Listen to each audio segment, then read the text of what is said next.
গল্প মায়ের খেদমতে আল্লাহর সন্তুষ্টি।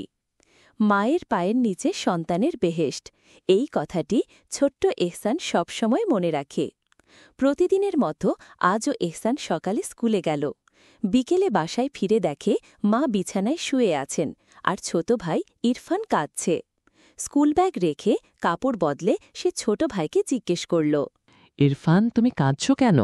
ইরফান কাঁদতে কাঁদতে বলল, ভাইয়া, আম্মুর গা অনেক গরম, মনে হয় জ্বর হয়েছে। আম্মু কিছু বলছে না। ঘাবড়ে না গিয়ে এহসান দৌড়ে গিয়ে মায়ের কপালে হাত দিল।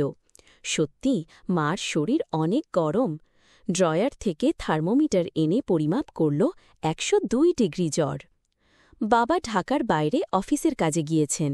যাবার সময় বলেছিলেন, মার যত্ন নেবে, খেদমত করবে।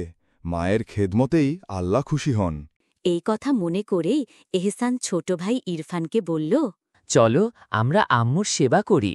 দুই ভাই একসাথে বাথরুম থেকে পানি, মগ আর গামছা নিয়ে এসে মায়ের মাথায় পানি ঢালল। মায়ের মাথা ঠান্ডা করল, ওষুধ খাইয়ে দিল এবং বলল, আম্মু, আপনি একটু বিশ্রাম নিন। এ সময় মাগরিবের আজান হল।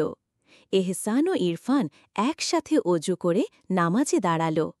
নামাজ শেষে দুজনেই আল্লাহর দরবারে হাত তুলে দোয়া করল। হে আল্লাহ, আমাদের আম্মুকে সুস্থ করে দিন।